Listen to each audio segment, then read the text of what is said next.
एक चीज जान लीजिए, चाहे आप डेटा एनालिसिस कर रहे हो या कोई भी फील्ड में अगर हो, तो आपको अपने नॉलेज को अपग्रेड करना जरूरी है। अपने आप को अपग्रेड करना समय के साथ मार्केट के हिसाब से करना जरूरी है। आपके सामने बहुत सारे बड़े बड़े एम्पायर का एग्जाम्पल है, जैसे कि आप कोडेक फिल्म ले लीजिए, नोकिया का फोन ले लीजिए, एम्बेसडर कार ले लीजिए, राजदूत ले लीजिए। क्या ऐसे बहुत सारे एम्पायर है जिन्होंने समय के साथ अपने आप को नहीं बदला और मार्केट लीडर थे, लेकिन आज के डेट में वो मार्केट से किक आउट हो चुके हैं। सेम उसी तरह से आप अगर अपने आप को अपग्रेड नहीं कीजिएगा तो जो यंगर है वो आपकी जगह ले लेगा। ठीक है, इसलिए एक्सपीरियंस के साथ साथ अपग्रेडेशन जरूरी है। जैसे मान लीजिए कि आप जो है काम कर रहे थे नॉर्मल बेसिक एक्सेल पे, और कोई बंदा आया जो कि एडवांस लेवल की काम कर रहा है और आपसे जल्दी फास्ट कर देता है, तो कंपनी जाहिर सी बात उसको चूज करेगी ना। अगर मान लीजिए आपका अपना खुद का काम है तो वहां भी आपको अपग्रेडेशन जरूरत पड़ेगी। ठीक है,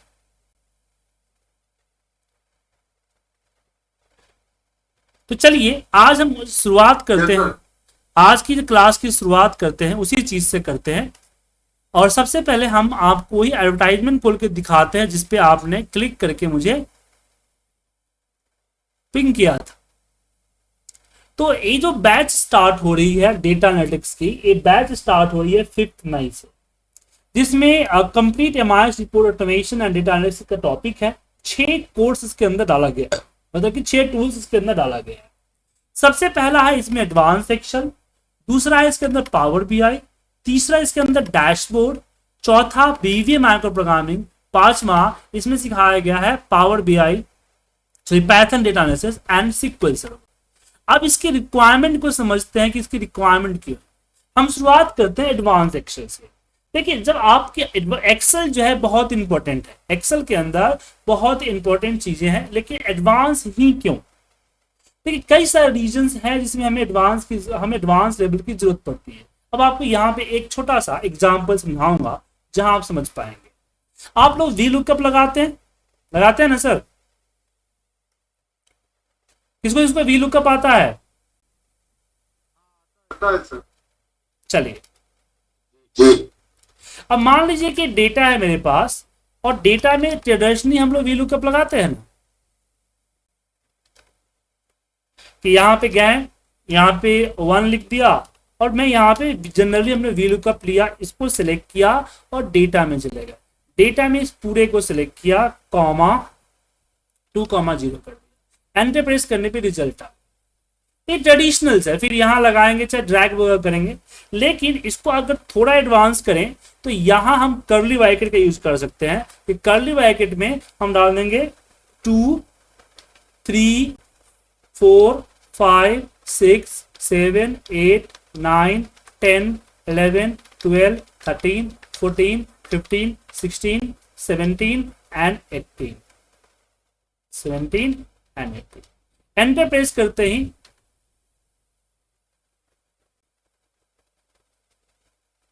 एक ज्यादा दे दिया, एंटर प्रेस करते ही देखिए डेटा लग गया सर एक ही बार में। तो ये हो गया हमारा थोड़ा सा एडवांस। अब अगर इसी को और ज्यादा अपग्रेड करें तो हमारे पास एक और फॉर्मूला आ गया इसका सीक्वेंस का। वी लुकअप लगाया, डेटा को सिलेक्ट किया, सिलेक्ट करने के बाद यहां हम फॉर्मूला डाल देंगे सीक्वेंस का। क्या डाल देंगे? सीक्वेंस। सीक्वेंस में हमने बोला कि रो तो एक ही चाहिए, कॉलम चाहिए, जिसमें मैंने लगा दिया फॉर्मूला काउंट ए का, और इस पूरा का पूरा कॉलम का काउंट ले लिया। एंड हमने बोला 1 से स्टार्ट होगा, एक एक का स्टेप होगा, एंड यहाँ पे कॉमा हमने 0 कर दिया, एंटर प्रेस किया। ये देखिए ये पूरी तरह से ऑटोमेट हो गया। बात समझे? पूरी तरह से क्या हो गया? ऑटोमेट हो गया। तो यहां हम इसी तरह से अपने आप को अपग्रेड करते हैं। तो कई सारे फॉर्मूलेज हैं जिसके जरिए हम इसका यूज करते हैं। हम तो बात करते हैं कि एक्सेल के अंदर हम पूरी की पूरी डैशबोर्ड को एक फॉर्मूले की सहायता से बना देते हैं। दिख रहा है आपको सर ये डैशबोर्ड, जो कि हमारे इस डेटा से कनेक्टेड, इस डेटा से कनेक्टेड। और एक सिंगल फॉर्मूला यहां देखिए, दिख रहा है, से बनाया गया। तो इस लेवल का एडवांस एक्सेल आपको सिखाया जाए, जिसमें आप अपने काम को इजीली और जो फॉर्मूले या जो चीजें आप मैनुअली करते थे उसको ना करके यहां पे हम उसको आपके साथ डायनेमिक करेंगे, जिससे आपको आसानी हो। समझे आशीष जी, दिनेश जी, हरीश जी एंड सेठी जी? बिल्कुल सर। हाँ जी। तो इसके बाद इसमें आता है डैशबोर्ड। डैशबोर्ड, एबीसी को डैशबोर्ड कहा जाता है। इससे पहले जो मैंने आपको दिखाया ए वाली फाइल, ये भी डैशबोर्ड, मतलब डेटा को हम एनालाइज करते हैं, समराइज करते हैं एंड उसको विजुलाइज करते हैं। तो इस तरह के कई सारे डैशबोर्ड हम आपको साथ कराएंगे, ठीक है। इसे देखिए, दिख रहा है सर, और ये डायनेमिक है कि अगर आप चेंज करते हैं तो आपका चेंज भी हो रहा है, और डेटा से कनेक्टेड है। डेटा इंक्रीज हुआ तो भी अपने आप को ऑटोमेटिक इंक्रीज कर लेगा। तो इस तरह की डैशबोर्ड चाहे वो एक्सेल पे हो या पावर बीआई। अब पावर बीआई क्या है, देखिए जो ये डैशबोर्ड आप देख पा रहे हैं एक्सेल पे, इसको बनाने में हमें काफी टाइम लगा, एफर्ट लगा, नॉलेज लगा। लेकिन इसी तरह के डैशबोर्ड को आप एक्सेल में कुछ मिनट में बना सकते हैं, और काफी ज्यादा डीपली नॉलेज अगर ना हो फिर भी आप जो है इसको इजीली बना सकते हैं, ठीक है। ठीक है आपको, और इसको इजीली हम शेयर कर सकते हैं, किसी वेबसाइट पे एम्बेड कर सकते हैं, लिंक बना के शेयर कर सकते हैं। तो ये हमारा पावर बीआई। तो ये जो 3 कोर्स आपका हुआ, advance excel, power BI and dashboard. तो डैशबोर्ड पावर बीआई के साथ ही बताऊंगा और एक्सेल के साथ भी बताऊंगा। तो 3 कोर्स ये हो जाएगा, जो कि नॉन कोडिंग है, इसमें किसी तरह का कोडिंग की जरूरत नहीं है। अब बात करते हैं वीवीए प्रोग्रामिंग। देखिए, अगर आपके पास एक्सेल में थोड़ा बहुत काम है तो आप उसको फॉर्मूले के बेस पे कर सकते हैं, लेकिन अगर आपके पास बहुत ज्यादा काम है तो फिर ऑटोमेशन की जरूरत पड़ेगी। जैसे एग्जांपल मैं बताना चाहूंगा कि मैंने कुछ दिन पहले एक प्रोग्राम बनाया था, मैं दिखाना चाहूंगा। हमारे एक मित्र हैं, उनकी एक छोटी सी प्रॉब्लम थी। वो प्रॉब्लम ये थी कि उनके पास एक डेटा था, और उस डेटा के अंदर वो चेक करके एडिशंस करते थे, इसमें क्या क्या करना है उसकी एडिशंस करते थे, ठीक है। अब प्रॉब्लम ये था कि वो उनके पास डेटा बहुत बड़ा डेटा था, उसके अंदर फिल्टर लगाना, सब चीजें करना कॉम्प्लिकेट होता था, और कई बार गलतियां हो जाती थी कि किसी और को चेंज करने की जगह पे किसी और को चेंज कर देते थे। तो उन्होंने मुझे इसका सॉल्यूशन मांगा, तो मैंने उनको एक प्लेटफॉर्म बना के दे दिया एक्सेल पे। इस पे मैंने बोला कि आप अपना रीजन्स, इसके अंदर की जो प्रोडक्ट है, इसके अंदर की जो एम्प्लॉय है, उसको सेलेक्ट करके सर्च कीजिए, और ये देखिए पूरा डेटा उठ के आ जाएगा, सिर्फ इसी का, बाकी डेटा नहीं। और मान लीजिए इसको चेंज करना है, जस्ट क्लिक कीजिए, यहाँ चेंज करने का ऑप्शन देगा। यहाँ जो भी चेंज करना चाहते हैं चेंज करके अपडेट कीजिए, ये अपने आप को अपडेट कर, ओके। तो ये चीजें किससे बनी, तो इसके लिए हमने विजुअल बेसिक मतलब कि वीवीए की यूज किया, और इसमें इस यूजर फॉर्म को बनाया, और इसके अंदर इस तरह की कोडिंग। तो ऑटोमेशन के लिए, जैसे मान लीजिए आपको डेली 100 लोगों को मेल करना होता है, या मान लीजिए कि आपके पास 500 फाइलें आती है, उसको एक के नीचे एक कोलेट करना पड़ता है। आपके पास आउटलुक में कोई फाइल आती है, उसको ऑटोमेटिक डाउनलोड करके उसके ऊपर रिपोर्ट बना के भेजनी होता है। इस सारे काम को आप वीवीए प्रोग्रामिंग की मदद से ऑटोमेट कर सकते हैं। तो एक कंप्लीट वीवीए माइक्रो प्रोग्रामिंग इसके अंदर कवर होगा, ओके। उसके बाद आती है पैथन। अब पैथन का क्यों यूज होता है, देखिए कई बार क्या होता है कि हमें अपने हिसाब से कुछ ना कुछ बनाना होता है, तो आप वो चीजें आप बना सकते हैं यहां। जैसे कि मैंने यहाँ पे एक प्रोग्राम बनाया हुआ है कि किसी भी एक्सेल फाइल, किसी भी तरह के डेटा फाइल को रीड करके उसके ऊपर उसकी समरी निकाल देता है। ये चल रहा है, इस पे काम पूरा हुआ नहीं है, ये पूरा चल रहा है। यहाँ पे प्रिंट लगा दीजिए, आता है। ये वीवीए प्रोग्रामिंग ये चल रहा है अभी। तो ऑटोमेटिकली उसका सम वगैरह निकाल के उसके एनालाइज करके उसके ऊपर चार्ट वगैरह बना देता है। अभी इस पे काम चल रहा है। तो इस तरह के एआई टाइप का भी, ऑटोमेशन टाइप का आप बना सकते हैं, और पाइथन बहुत ही ज्यादा फायदेमंद है। अब इसका एग्जाम्पल मैं बताऊंगा आपको कि मेरे पास मेरा सर्टिफिकेट का एक सॉफ्टवेयर मैंने एक्सेल पे बनाया हुआ है। उसमें एक छोटा सा प्रॉब्लम था पहले, तो मैं दिखाना चाहूँगा। देखिए कि अपग्रेड करना क्या जरूरी होता है। ये सर्टिफिकेट का प्रोग्राम है मेरा, इस पे मेरा एक क्यूआर कोड जनरेटर होता है। अब इस क्यूआर कोड को जनरेट करने के लिए मैंने बीवीए प्रोग्रामिंग की मदद से इतना लंबा कोड लिखा था, दिख रहा है सर। और प्रॉब्लम ये था कि ये गूगल के ऊपर डिपेंडेंट था। गूगल ने क्या किया, ये 4 सर्विसेज को बंद कर दिया। अब इस कारण से मेरा पूरा का पूरा ये कोडिंग फेल हो गया। लेकिन मुझे सर्टिफिकेट पे क्यूआर कोड डालना था, कैसे डालें? तो हमने यहाँ वीवीए प्रोग्रामिंग का इस्तेमाल किया और वीवीए प्रोग्रामिंग में जस्ट 4 लाइन की कोडिंग मैंने की। देखिए इंपोर्ट क्यूआर कोड, हाँ यहाँ सॉरी इसकी पैथर्न की, याद रखिएगा एक्सेल के अंदर भी पैथर्न की कोडिंग हम कर सकते हैं। तो यहाँ पे हमने क्यूआर कोड को लिया और यहाँ पे शो कर दिया और ये देखिए क्यूआर कोड बन गया। यहाँ से मैं अपना आईडी नंबर चेंज करूंगा, चेंज करते हैं देखिए यहाँ पे क्यूआर कोड अपग्रेड हो गया। तो इस तरह की चीजें जरूरी होती है। तो पैथर्न प्रोग्रामिंग में हम आपको डेटा विजुअलाइजेशन कवर करेंगे इसके अंदर, ठीक है सर। उसके बाद अब प्रॉब्लम आती है, जब आप एक्सेल पे काम करेंगे, पावर बीआई पे काम करेंगे, तो आपको जरूरत पड़ेगी डेटा सोर्स की। और डेटा आपको एक्सेल वगैरह में नहीं मिलेगा, एक सर्वर पर मिलेगा। तो लास्ट इसमें एसक्यूएल सर्वर है। आपको हम एसक्यूएल सर्वर, पूरा सर्वर और साथ में सिक्वल क्यूरी जो है हम आपको बताएंगे कि किस तरह से डेटा के अंदर हम क्यूरी लिखते हैं, ताकि हम उसको एक्सेल में, पावर बीआई में, पाइथन में इंपोर्ट करके उस पर हम रिपोर्ट्स बना सकें। अब इसकी कंप्लीट कोर्स कंटेंट चाहिए आपको, एक बार मुझे व्हाट्सएप पे हाय लिख के भेजिए, आपको मैं व्हाट्सएप पे भेज देता हूं।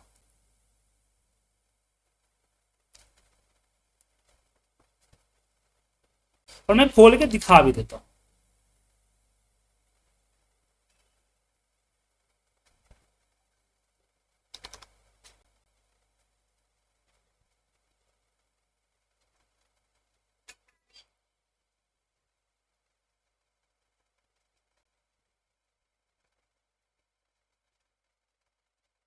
और भेजिए वरुण, आशीष जी हाय लिख के भेजिए मुझे आप। आशीष जी आपका आ गया, आपका आ गया, सुदम जी आ गया, वरुण जी का भी आ गया, और एक आ गया। दिनेश जी प्लीज हाय लिखिए तो, हरीश जी और दिनेश जी व्हाट्सएप पे हाय लिख के भेजिए तो। चलिए मैंने आपको भी एक कोड कंटेंट भेज दिया।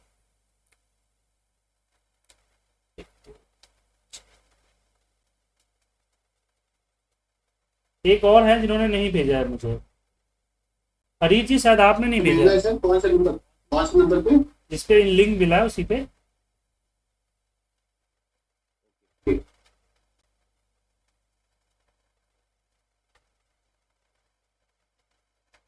अब कोड कंटेंट को मैं ओपन करके दिखाता हूं। ये कोर्स कंटेंट, सबसे पहले आप समझिए डेटा एनालिटिक्स को।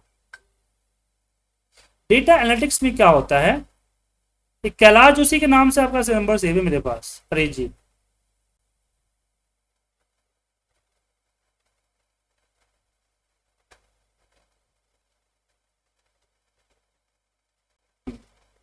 तो ये जिसके अंदर आप देखेंगे, सबसे पहले हम बिजनेस की इंफॉर्मेशन लेते हैं, क्वेश्चंस लेते हैं, उसके रिलेटेड हम यहाँ पर डेटा को गेट करते हैं, डेटा को एक्सप्लोर करते हैं, देन डेटा को प्रिपेयर करते हैं, उसके बाद एनालाइज करते हैं, और फिर उसके बाद हम क्या करते हैं, उसको रिप्रेजेंट करते हैं। तो किसी भी डेटा एनालिटिक्स टूल्स को करने का यही तरीका है। अब इसके अंदर जो क्या क्या बताऊं, सबसे पहले मैं अपने बारे में बता दूं, मेरा पूरा नाम सुजीत कुमार सिंह है और मैं बिहार मुजफ्फरपुर से बिलोंग करता हूं, लेकिन पिछले 21 सालों से दिल्ली में हूं। लेकिन 4 सालों से दिल्ली और बिहार अप डाउन करता हूं, क्योंकि कोविड के बाद से मेरी फैमिली, मम्मी पापा की तबीयत ठीक नहीं रहती है, पूरी फैमिली को कोविड हो गया था। अब कोविड के कारण उनकी बहुत सारे शरीर में कॉम्प्लिकेशन आ गई, तो मुझे अप डाउन करते रहना पड़ता है। मैंने अपनी एक्सेल की जर्नी जो है 2003 में शुरू किया था, और ट्रेनिंग देना मैं शुरू किया था 2007 में। जी हाँ, 2007 से अभी तक ऑनलाइन क्लासेस दे रहा हूँ, और मैं ऐसा क्लेम करता हूँ कि मैं इंडिया का फर्स्ट ऑनलाइन ट्रेनर हूँ, क्योंकि जब मैंने क्लासेस देना शुरुआत की थी उस समय एक्सेल पे आपको, वो भी विदेशों के लोग ट्रेनिंग देते थे, वो भी डीवीडी के रूप में, वीडियो के रूप में, लाइव क्लासेस नहीं होता था। तो ऑनलाइन लाइव क्लासेस की शुरुआत इंडिया में मैंने ही की थी टिल 2007। तो और मैं मोस्टली 1-to-1 लोगों को पढ़ाता हूँ, एक बैच एक स्टूडेंट, लेकिन महीने में एक ग्रुप क्लास शुरू करता हूँ, क्योंकि 1-to-1 क्लासेस की फीस थोड़ी सी ज्यादा है। इसी कोर्स की फीस के देखिए 1-to-1 में आपको 50,000 पे करने पड़ेंगे, बट आपको पे करने जस्ट 8,000। ओके, तो और मैं 40 कंपनियों के, पिछले 10 कंपनियों के साथ काम कर चुका हूं as a MIS security and VBA developer. और करेंटली मैं 40 कंपनियों का रिपोर्ट ऑटोमेट करता हूं, उनकी जो क्रिटिकल रिपोर्ट होती है, डेटा होती है, उसको ऑटोमेट करता हूं। कंपनी मुझे भेजती है, मैं उनको बना के भेजता हूं। जैसे एग्जांपल में बना दिखा रहा हूं कि आज शाम में ही मुझे एक फाइल मिला, जिसपे मैं बनाया भी नहीं हूं। ये दिख रहा है। तो उन्होंने अपनी प्रॉब्लम्स और इन्होंने अपनी फाइल भेजी है। अब इसके ऊपर मैं करूंगा, करके इनको उसको वापस भेजूंगा और उसी हिसाब से मैं बिल करूंगा। तो ये मेरी फ्रीलांसिंग होती है। तो मेरे पास, क्योंकि ऐसे वर्किंग प्रोफेशनल के साथ ही डील करता हूं मैं, और रियल टाइम डेटा पे वर्क करता हूं, तो मेरे जितने भी रिपोर्ट्स देखेंगे आप, सारे के सारे आपको रियल टाइम से जुड़े हुए दिखेंगे, क्योंकि जो भी प्रॉब्लम्स आती है मेरे पास रियल टाइम की आती है। क्योंकि मेरे पास पढ़ने वाले 90% स्टूडेंट भी वर्किंग है, और मैं 40 कंपनियों के साथ काम करता हूं, तो वो भी हमें रियल टाइम डेटा ही देते हैं। इस कोर्स के अंदर कैलिकुलम क्या होगा, एडवांस एक्सेल, देन हम बात करेंगे पावर BI, डैशबोर्ड, VBA, Python and sequel server. अब इसकी कंटेंट हम यहाँ पे मेंशन कर रखे हैं, लेकिन यहाँ पे पहले बता दूं कि मैंने यहाँ पे हाईलाइट्स दे रखे हैं। ऐसा नहीं कि इतना ही पढ़ाऊंगा, इसमें सारे से 300 से ऊपर फॉर्मूला बता रहा हूँ, सारे फॉर्मूले के नोट यहाँ बताऊंगा, तो क्या होगा कि मेरी कोर्स जो है 90 पेज की हो जाएगी। तो ऑलरेडी 9 पेज की हो चुकी है, इसलिए मैंने यहाँ पे जस्ट हाईलाइट दिया है। बट हर एक चीज में आपको डिटेल में, बेसिक टू एडवांस, जी हाँ, बेसिक पार्ट भी कवर होगा और एडवांस पार्ट भी इसके अंदर कवर होगा। तो हर एक चीज मैं यहाँ पे कवर करूंगा। क्लासेस जो भी होगा उसकी लाइव होगा, उसकी वीडियो रिकॉर्डिंग बनेगी और क्लास की रिकॉर्डिंग भी मिलेगी। अब क्लास की रिकॉर्डिंग किस तरह से मिलेगी, तो आप देख सकते हैं मेरे पुराने जो भी बैच रनिंग है उसके बारे में। जैसे अभी मैंने 8 बजे बैच लिया है, मैंने, दिख रहा है आपको 8 बजे। तो मैंने क्या किया, सबसे पहले क्लास की लिंक भेजी, यहाँ पे फाइल भेजा, और यहाँ पे मैंने क्लास की वीडियोज भेजी। आपको दिख रहा है MP4 फॉर्मेट में है, डाउन लेवल है, इसको डाउनलोड करके आप लिख सकते, रख सकते हैं। इसमें किसी भी तरह का कोई वैलिडेशन नहीं लगा कितने दिन चलेगा या नहीं चलेगा। हाँ, हर क्लास उसी तरह से कि क्लास के लिंक भेजा, क्लास की वीडियो, क्लास की फाइल, इस तरह से क्लास का लिंक, क्लास का वीडियो, क्लास की फाइल। दिख रहा है आपको, हर क्लास में ऐसे ही आपको मिलेगा। कुछ आर्टिकल भी मिलेंगे पढ़ने के लिए, कुछ PDF बुक्स भी मिलेंगे पढ़ने के लिए। इसी तरह से क्लासेस में आपको हर दिन भी मिलेगा। ओके, तो 4 आपको पार्टेड कंटेंट को आप अच्छे से देख लीजिए। अब हम बात करते हैं कि एक कैसे इनरोल होगा। देखिए, एक कोर्स जो होगी टोटल 6 महीने की होगी। रात को 9 से 10, मंडे टू फ्राइडे, हफ्ते में 6 दिन क्लास होगी। क्लास का ड्यूरेशन तकरीबन 1 घंटे के आसपास होगा, 40, 45, 55, 1 घंटा, कभी कभी 1 घंटा से ऊपर भी चला जाएगा। वो डिपेंड करता है टॉपिक्स और आपके क्वेश्चंस के ऊपर। और अभी आपको एनरोल नहीं करना है, मतलब ऐसा नहीं बोलो कि अभी आप फीस जमा करते, आपको फीस जमा करना है 8 तारीख, 7-8 को। मतलब आपको 5th, 6th, 7th 3 दिन की क्लास लेके देखनी है। अगर क्लास आपके लिए जमता है कि हाँ आपके लिए बेनिफिशियल है, तो आप इसको एनरोल, फीस पे डिपॉजिट करके एनरोल कर सकते हैं।